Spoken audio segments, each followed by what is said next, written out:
everyone, and welcome back to the episode review. Sunday, live after the Game of Thrones episode, we come to you to discuss our thoughts and what we think of the episode and the characters and everything. So to my right, I have Sandra as one of our panelists, and to my left, I have Will. And we're going to go in-depth on this episode. What did you think of it so far? It was great! Oh, I loved it. I loved it. It was so good.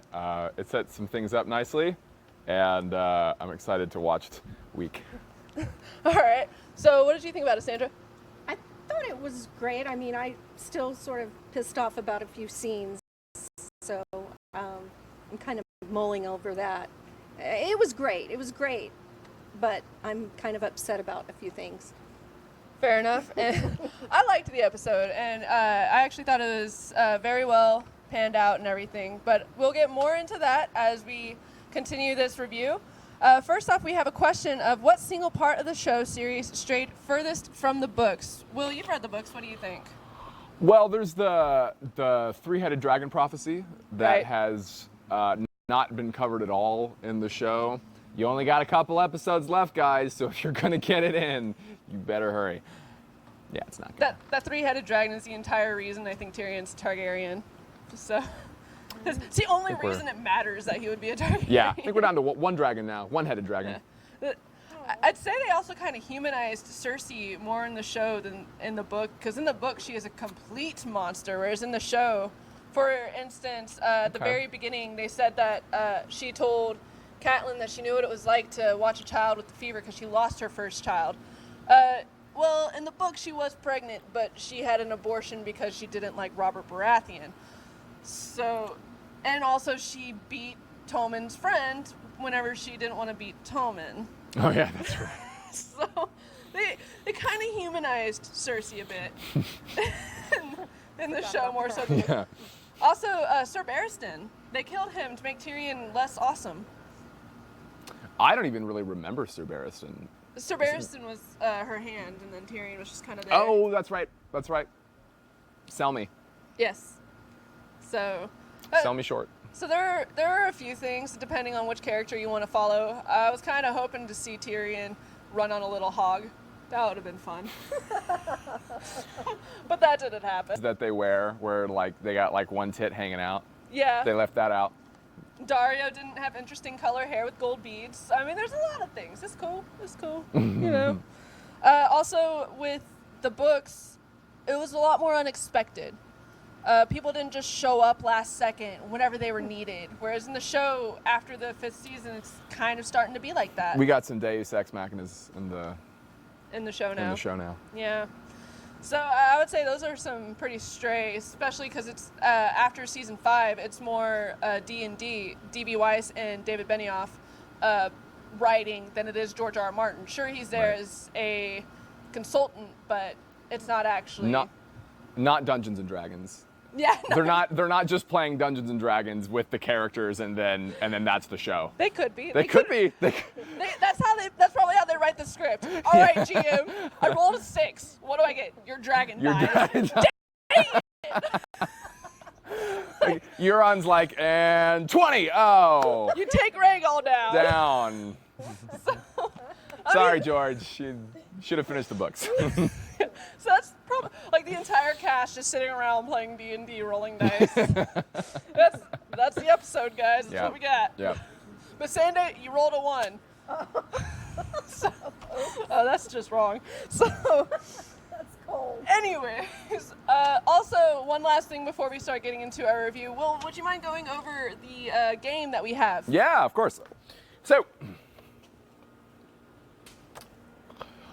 for your reminder, dear friends, we are running a Deadpool for Game of Thrones. So if you can correctly guess the exact characters that will die this season, you're going to win 250 gold lions. So that'll be super cool for you.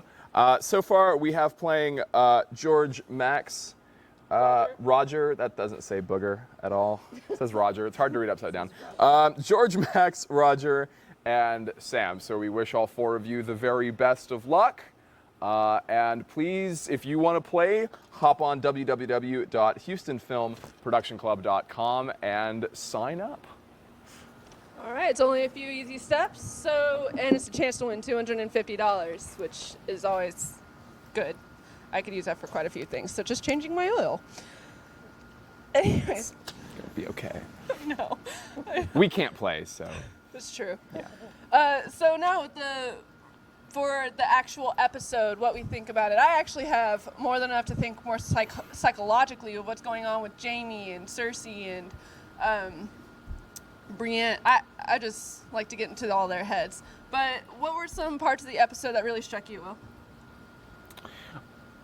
Okay, this is kind of a complaint. I mean, I love this episode so much, but I don't know why they thought it was a good idea to sail to Dragonstone when there is a fleet of ships waiting for them, at all points. Yeah, and that's what I said. Psychologically, Guys, they're exhausted, so they probably weren't thinking straight. That's me giving them the benefit of the doubt in that regard. I'll give some good points too, and then hand it off. I loved the speech John had at the beginning of the show. The eulogy was really heartfelt. I thought Kit did an amazing job delivering that, and of John and Dany getting married and quickly put that to bed because that would just solve everybody's problems. Yeah, can't have that. They even said why they wouldn't get married with a lot of people. They did. Yep. So, and what about you, Sandra? Just everything they did this show was just done very well. It was done a little too well. Like, I didn't expect the dragon to die. I didn't expect Jaime to leave Brienne. And so I'm just still in shock, I think. But you're so pissed off. I am pissed off. I'm trying to deal with it. I'm trying to deal with it the best way I can. I mean, I understand why. I understand the why behind it, which it makes absolute sense that Jaime would leave. I'm just kind of crushed that he left her. I am too, because Jaime, we all thought he had finally found redemption. Yes. And So he's just out the window now. Maybe he's going to be the Valonqar. I mean, someone's got to kill Cersei. It's got to be a little brother. We shall see. That'll be That'll be really interesting. That is That'd another, be cool. Yeah, that is another discrepancy from the book and the show, is they don't actually mention the Valonqar in the show, but Maggie in the forest in the books, as she told her about her only having 3 kids, gold their crown and gold their shrouds, and then she said, but a younger one, or they also said in the show that a younger one, more pretty or more beautiful, will come up and take everything from you and destroy all that you hold dear, and while you drown in your tears, the Valonqar will wrap his hands around your neck. So, that's probably not word for word. Sorry, I don't have the book memorized. Some host you are. I can't help it. So Valonqar, she didn't specifically say your Valonqar. Euron is Valonqar, because Valonqar is Valyrian for little brother. So Euron's a Valonqar, Jaime's a Valonqar, Tyrion's a Valonqar. There's a lot of them. That's a very good point. Yeah. So. Yeah. Somebody. Also, I think Cersei's going through menopause and she's not pregnant with anybody's baby. I think you're right. She told Jaime she was pregnant, because especially like the subtle looks that Lena Headey pulls off so beautifully. Yes. Good at that. With how much she loves her children, she would be like, yes, I'm pregnant. Whenever she first told Jaime, yes, I'm pregnant, she was happy about it.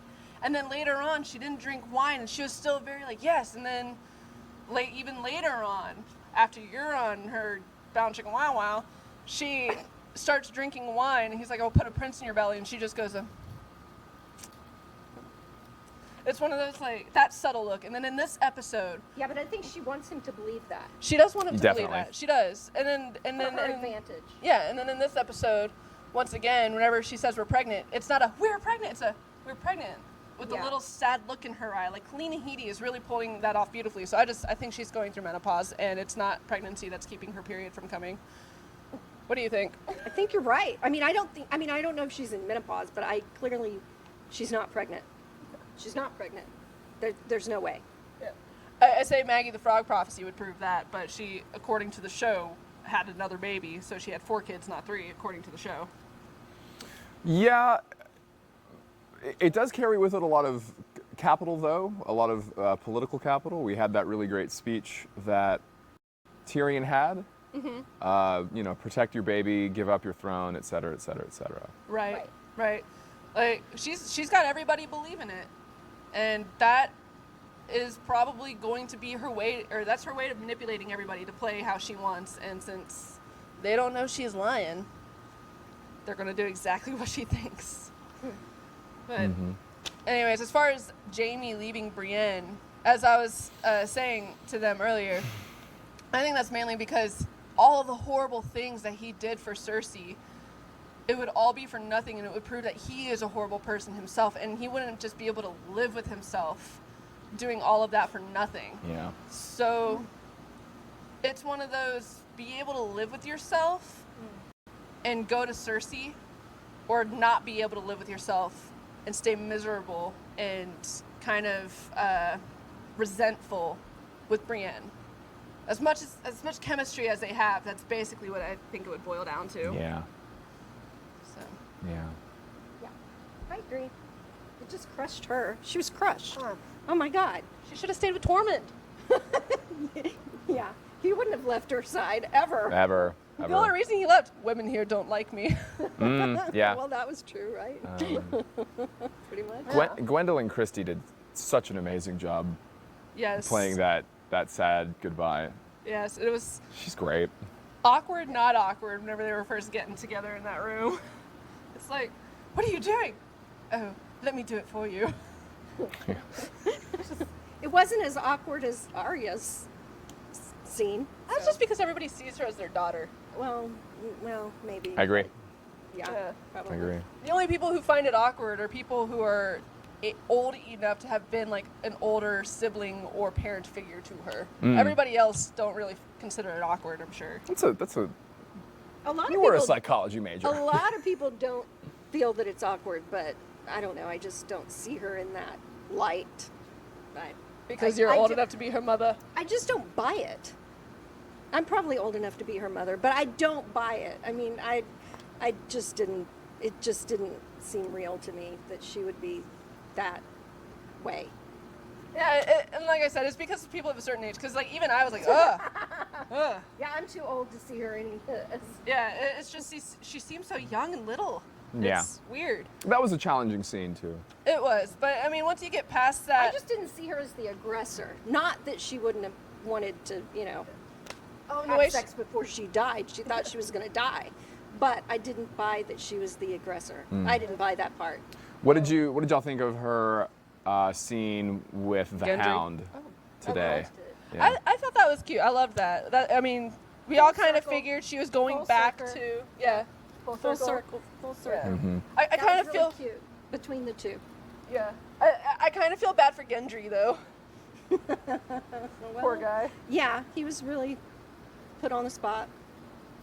Well, he kind of put himself on the spot, but Arya is who she is. She is a trained assassin, and that is the road that she took for herself. That is the road that she wanted. From the very first season, she said that she is not a lady.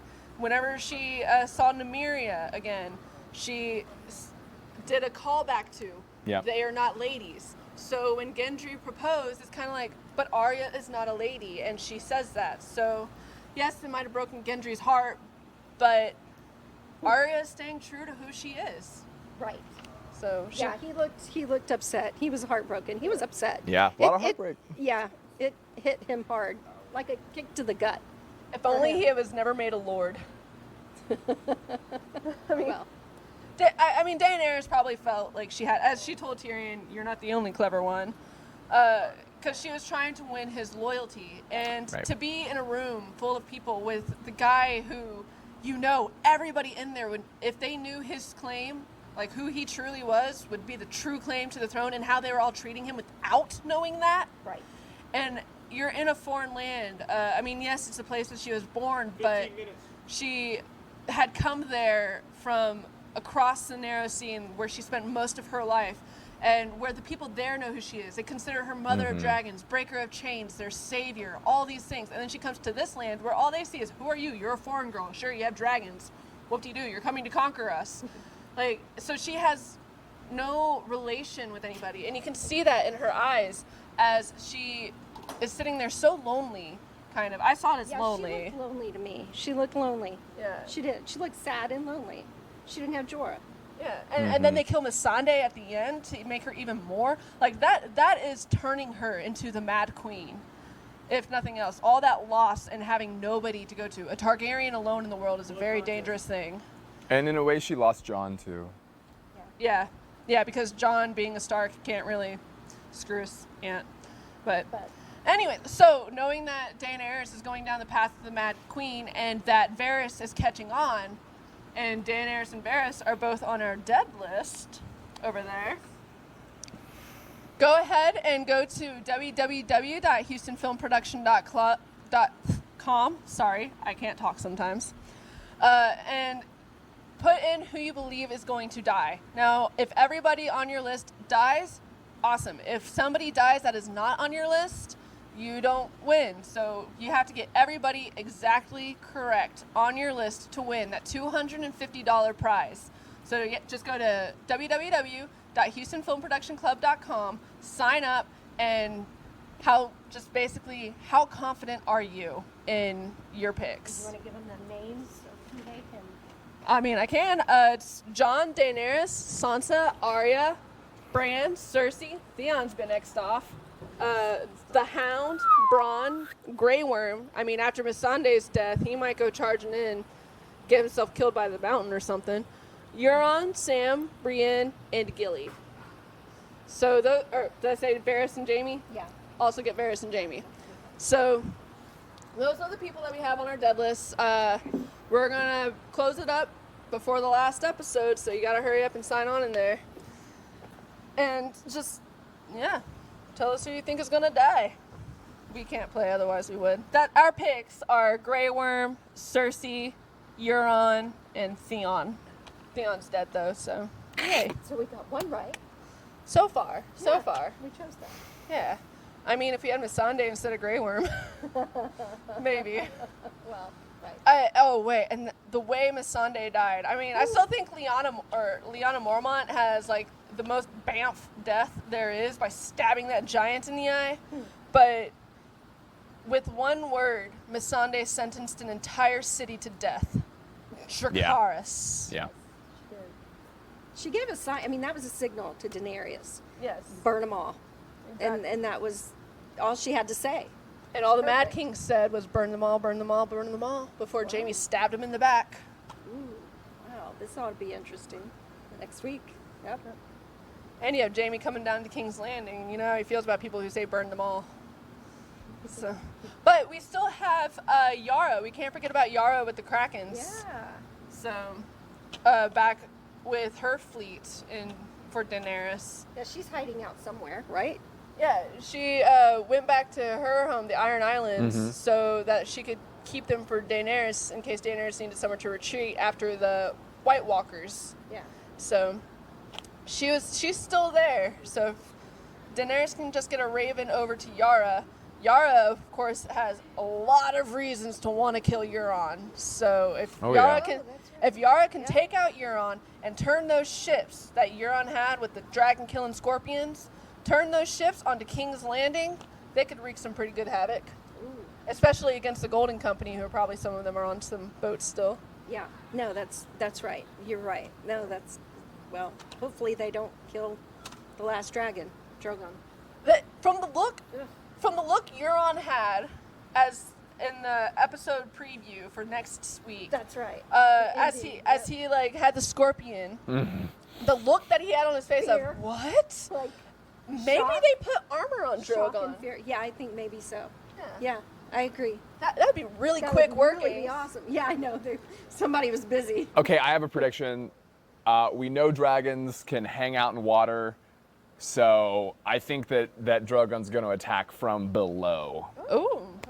Yeah. That'd be cool. Don't wear any armor then. I might wear them. Yeah, right. No armor in that case, but that would be the smart thing to do. Yeah. I don't know if they would even have time to put armor on, so it's kind of a flimsy theory, the armor. Oh, it's a good point. You have to make it. Yeah. So it's like, what are they going to do? Just find big sheets of metal lying about and plaster? I suppose they could find some in Dragonstone. Hey, we found this dragon armor. It was here.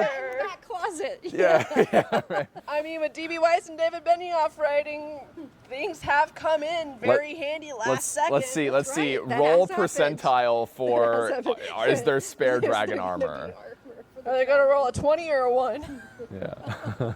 Well, we just won't know until we see. But clearly, Euron's looking at something that's like is shocking to him. Like whatever he's seeing in that end scene, he doesn't expect to see.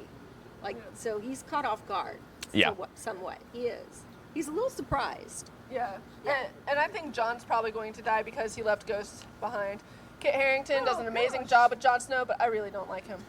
We know. She wants him to die. You really want him to die. You Possibly. do. Yeah. I mean, if everything goes according to Hollywood, Jon Snow will get the Iron Throne. But this is Game of Thrones, and if D.B. Weiss and David Benioff are true to George R. R. Martin and what he how he writes, Jon Snow's not going to get that Iron Throne. Do you think he should have told Arya and Sansa about his true namesake? I think Daenerys had it right on the money whenever she was saying how Sansa and Arya, like if he told her. I totally agree with you. Yeah, so Jon should have listened, but once again, because Jon is just so honorable. Well, I feel that Dany should have understood that Jon would have. She knew he was gonna spill the beans. Yeah. Because of But she how should have known. well, she should have known of how he is. That's just how he is. He has to be truthful That's all right. the time. That's right. 100% He's a of the Stark. time. And I mean, he's a it's Targaryen. like, good grief, you know. So I think she understands, but she also doesn't have any family that Jon Snow has. Like Daenerys doesn't have a family, and the only family that she would consider as died in this episode, or the last of them died in this episode. Missandei, and then you had Jorah before that, and then way back when you had Khal Drogo. Like the only person that she remotely considers family, she's losing to their family. If that makes sense. The only person that she considers family now, Jon, she is losing to his family. Arya, Sansa, and Bran. And then, of course, Sansa did exactly what Daenerys said she would. Exactly, like Daenerys called it. Yes, she knew. She knew she was going to leak it, and she did. There's no way they could be sworn to secrecy. For him to even ask that, I mean, it's like, really? Yeah. Like, that Truth just didn't comes make out. any... Yeah, the truth is going to come out, and he's just... If he didn't want it getting out, he shouldn't have told them. Okay, so I have a question for you, since we're on the subject of psychology. Do you think that Dany is what? Okay, so what do you think about Dany's mental state now that she knows that she's no longer has the rightful claim? I think she's breaking. Yeah. I think her mental state is definitely breaking, and she's seeing enemies everywhere. Yep. And so she's very lonely. She has one dragon left, and she's seeing enemies everywhere. And so she is definitely, that's enough to make anybody go mad. All her family is dying, so yeah, she's feeling desperate. Yes. I think so too, and especially now that she knows that she doesn't have the rightful claim, she's just going to double down on brute force. Exactly. I should say. Yeah. Well, triple down since they just cut off Missandei's head, and Missandei said Dracarys. Yeah. Burn them all. And also, like, Sansa, Sansa was going to tell Tyrion because she knew Tyrion was going to tell Varys, and Varys is for the realm. Varys has always been about being for the realm. And that's why I believe, at least, whenever they were having that one council, and Varys looked her dead in the eye and said, "You are making a mistake." Mm-hmm. He wasn't just saying that to tell her that she was making a mistake. That was a warning. Well, maybe, but that's not what I was thinking. I don't think he said that to her just to point out that she was making a mistake. I think he said that to her to get a rise out of her, to show Tyrion she is going mad. That way, Tyrion will start rooting for Jon. Solid. That makes sense. Yeah. That's good. Yep. This show is so fun. Well, because the scene right before that, he was trying to convince Tyrion. Yes. Tyrion was like, no. And then so they go into the council, and he gets that rise out of her, and then he looks at Tyrion, and Tyrion's just like... Yeah. Did it look to anyone else like Tyrion was just lying to himself by the end of the... It's like, you're drinking an awful lot. He's like... He really, truly wants to believe Daenerys because of the things that she has accomplished. But, I mean... Great episode when you get a chance. Daenerys is a perfect example of you can't rate somebody on their accomplishments. You have to rate them on who they are, not what they've done. Tyrion has a lot of loyalty to Daenerys. He truly really does. And yeah, it's one of those like, yeah, she's done a lot of great things, but did she do them for the right reasons? What reasons were they? And who is she really? Right. Yeah. What is her main motive? To get the Iron Throne, but at what cost? She already said she didn't care what the cost was. But I think I used to love Daenerys mainly because I loved her dragons, not so much her, but she is pretty awesome in her own right. Her dragons are dying one by one, but Daenerys still always was a very strong character. Yeah. She is losing it. I think she's steeping slowly. I don't think she's sinking into madness so much until after Jorah. And then once Jorah died, she started getting more into the grasp of madness. And then when Missandei died, that turned it. And her dragon. I mean, Yeah. that Her was child. her child. Yeah, but so watching Euron kill. Yeah, she's going to go off the deep end, I It's think. funny, Cersei and Daenerys now have this interesting parallel. Yeah. Right. Yep. But, so what would you rate the episode after this? I'm going to give it an 8.5. I love these characters so much, and they did a great job showing their relationships. But I've been a little disappointed about the military choices that Team Dany has been making over the past couple episodes, and tonight was no exception to that. Right. She's not a military leader, that's for sure. She's definite brute force, not tactics or strategy. 27 minutes. Yeah, I give it a 7. I just give it a 7. I don't. Because you're so pissed off? Well, I'm pissed off that the dragon died. I'm really upset about Rhaegar. Rhaegal, sorry. See, I get names wrong all the time. But that's okay. I'm pissed off that the dragon died. I'm also pissed off that Jaime left Brienne. But, I knew that was going to happen. Yeah. Doesn't mean I like it. Yeah. So, Well, I mean, the Night King killed Viserion before he got defeated. Now Cersei killed Rhaegal. Is she going to get defeated? Who knows? I would give this episode like high 8, 8.6, 8.7, something like that. I think it was very well paced. The tension was very good. For sure. It might have seemed they spent a lot of time on people's faces, but I think that allowed it to like really sink in and yes. let the tension there. And each scene had importance to it. And there was no part in it where you're like, ugh, why are you doing this again? Like the last episode. So, yeah, I think high 8, 8.6, 8.7, so up to a 9, maybe. Which is what I gave the last episode, strictly because of Arya's scenes and the Night King. But yeah, so before next episode comes, don't forget to go to HoustonFilmProductionClub.com to sign up for the dead list, who you think is going to die, and enter for a chance to win $250. Also, don't forget to join us next week after the Game of Thrones episode so that we can review that and just show you what we think of everything. And please, feel free to put what your thoughts, comments, concerns, anything, what you want us to talk about in the comments below. Any last words? just YouTube 9:45, Houston Film Pro. Next week after the show. Dracarys.